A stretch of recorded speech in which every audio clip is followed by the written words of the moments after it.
Anies deg-degan lagi gara-gara Surya Paloh ketemu Airlangga. Itu seperti dalam pertemuan sebelumnya, Partai Golkar dan Partai Nasdem terus mendorong agar pemilihan umum itu dilakukan secara terbuka.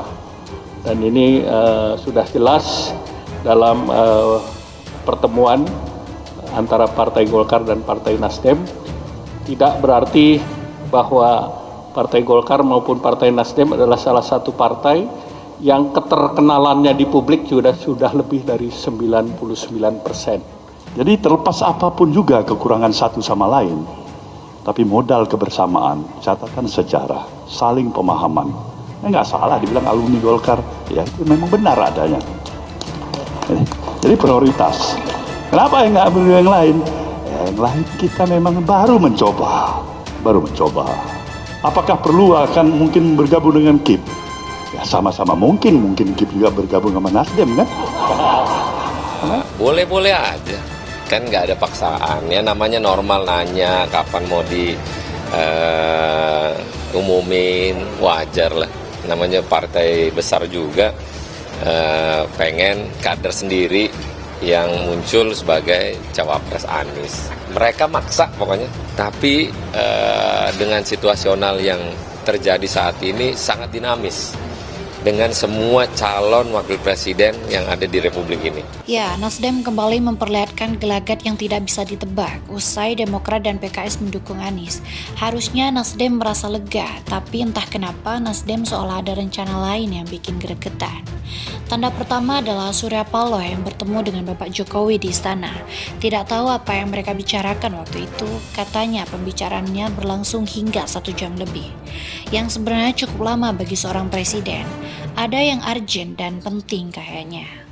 Yang kedua, Surya Paloh juga bertamu ke Golkar. Dia ditanya oleh wartawan kenapa lebih memilih bertemu dengan ketum Golkar. Dia ditanya oleh wartawan kenapa lebih memilih bertemu dengan ketum Golkar, Airlangga Hartarto, ketimbang ketum Partai Demokrat atau PKS. Alasan dia adalah Golkar adalah partai prioritas bagi partainya.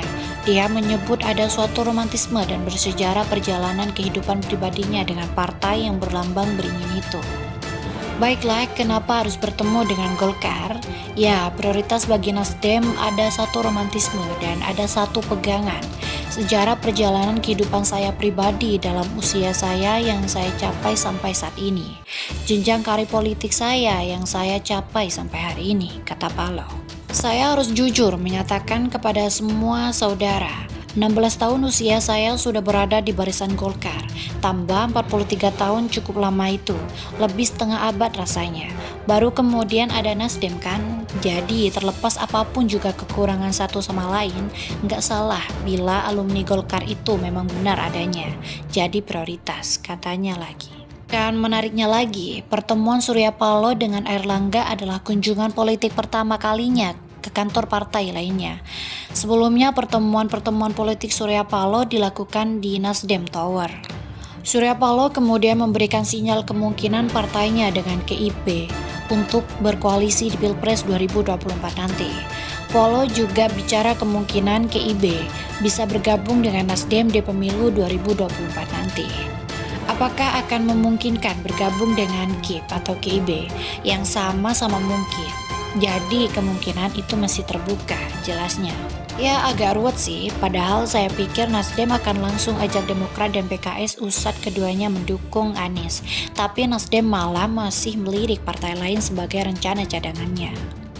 Dengan demikian, koalisi perubahan belum ada jaminan 100% bakal terbentuk sebelum ada perjanjian tertulis. Selama masih ucapan di mulut, itu masih berupa lip service saja. Saya punya analisis kenapa Nasdem kembali membuat gelagat yang tidak semestinya dilakukan. Kuncinya mungkin ada di pertemuan antara Bapak Jokowi dan Surya Paloh tadi. Ada kemungkinan Nasdem sudah sadar bahwa Anies tidak begitu menjanjikan seperti perkiraan awal. Nasdem tetap jeblok elektabilitasnya meski sudah berbulan-bulan mengusung Anies. Artinya Nasdem jadi kartu mati. Anies tetap santai saja karena dapat untung. Tujuan Nasdem mengusung Anies hanyalah agar Nasdem lolos ke Senayan. Faktor lainnya hanyalah alasan untuk kamuflase. Anies mau digait supaya nama Nasdem ikut terangkat. Nyatanya salah prediksi. Jika Nasdem masih bisa mikir pakai logika, pasti bakal berpikir bahwa mengusung Anies sudah tidak menguntungkannya. Rasanya aneh kalau Nasdem tetap setia meski bakal tidak lolos ke Senayan. Makanya masuk akal kenapa Nasdem mencari rencana cadangan. Tujuan Nasdem hanya satu, yaitu mempertahankan partai ini agar tidak ambruk jadi abu. Apapun mungkin akan dilakukan asalkan Nasdem masih bisa dapat kursi di DPR RI, termasuk jika memang harus membuang Anies.